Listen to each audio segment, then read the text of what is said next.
sosok, ada beberapa polling juga dan ada sosok siluman juga dan tanpa disadari tadi saya sempat jongkok di sini ternyata saya menemukan ini ada seperti ini bunga rampai ya, bunga rampai dan ini juga ada seperti kain putih kayak biasanya tuh ini kain kapan kayak bekas ikatan tali buat mayat itu.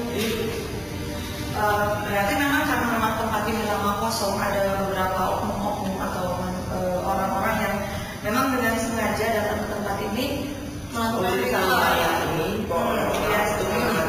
Iya, biasanya seperti itu. Kemungkinan mereka mengambil energi-energi dari kita di sini. Ada pocong di sini kan?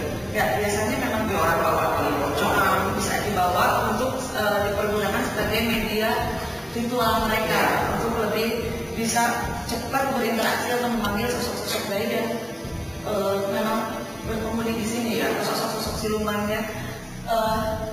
Sekarang Solena melakukan penelusuran sendiri, tapi sebelumnya Ana mau lebih memekahkan lagi indera batin dari Solena, apa itu pendengaran ataupun kata batin supaya lebih sensitif lagi merasakan, bahkan bisa tiba-tiba melihat itu secara batin, secara visual ya.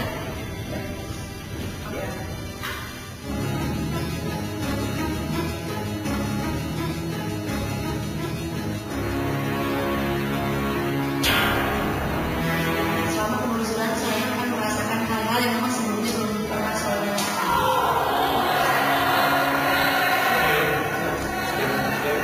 Oh iya, soalnya nggak bisa.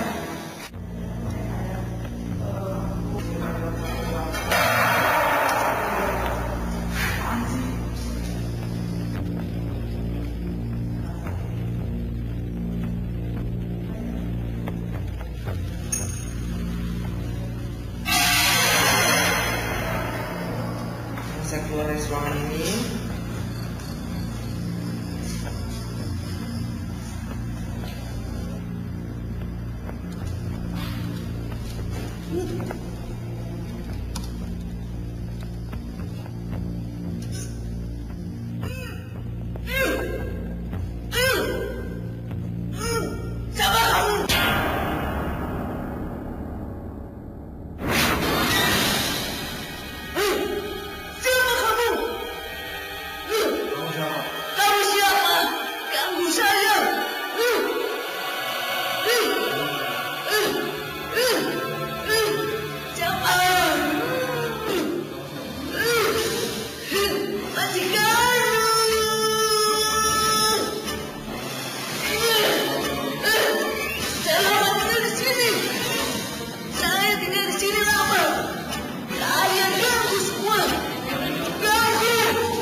Astagfirullahaladzim.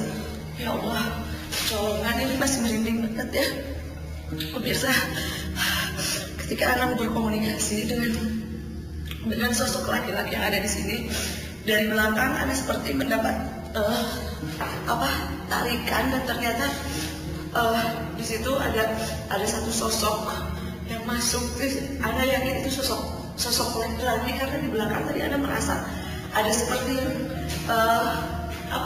memaksa untuk masuk ke tubuhnya Ana dan tiba-tiba tadi Ana lost. Di sini cuma ada Ana dan Mas Danu kameramen. Sosok-sosok yang ada di luar dan sosok-sosok yang penghuni di sini tuh memang mereka sudah merasa memiliki tempat ini, lokasi ini. Ya, keluar yuk. Astagfirullahaladzim.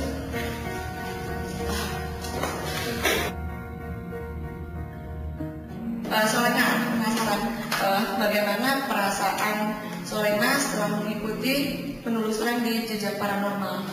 Pengalaman apa aja yang Solena dapat? Pastinya ini pengalaman pertama saya yang begitu detail, benar-benar dari seorang paranormal yang benar-benar paranormal yang ngeliat itu benda pusaka yang keluar dari jelas-jelas itu di mata saya ada apa-apa tadinya.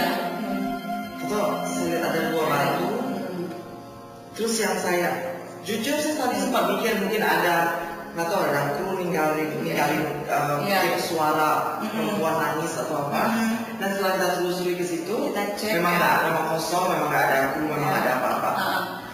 Aku sebenarnya termasuk orang yang tidak percaya, udah barat banget gitu. Dan wow, ini this is something. Setelah merasakan penelusuran di lantai ini, saya rasa ada ruangan yang merasa panas, ada ruangan yang badan saya jadi dingin dan merinding. Itu saya rasa oke, di halaman rumah yang satu lagi tadi yang aku 15 menit sebelum kita syuting pertama, aku udah makan banyak di luar karena aku tahu kita bakal syuting tengah malam. 15 menit sebelumnya langsung mendadak yang aku lemes di bawah. Itu benar sekali pemirsa. Oke, berarti alhamdulillah dapat pengalaman baru ya. Dan aku nggak mau dapat pengalaman ini lagi. Oke, terus aja. Ya udah, Solena pemirsa, sekarang kita temuin Gibran di lantai bawah. Yuk.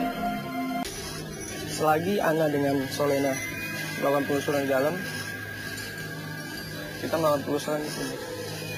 Aden!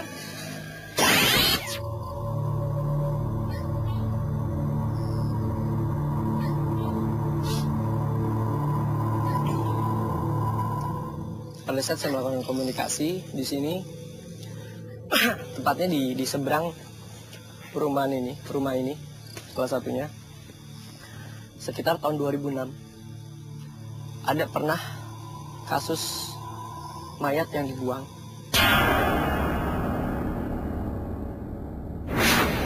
Letaknya di setu ini, di depan ini ada setu. Itu tidak jauh dari tempat ini, sekitar 100 meter lebih, kurang lebih 150 meter ke arah depan. Dan sampai sekarang itu belum terkuak. Dan ada lagi pembunuhan yang dibuang laki-laki di sana, tapi dia tidak menyebutkan kapannya. Yang jelas masih sekitar 2010 ke bawah, pemirsa. Beda dengan pada saat saya melakukan komunikasi untuk mengetahui keberadaan orang yang pernah dibuang atau dibunuh di sekitar setu ini. Itu sekitar tahun 2006 sampai sekarang belum bisa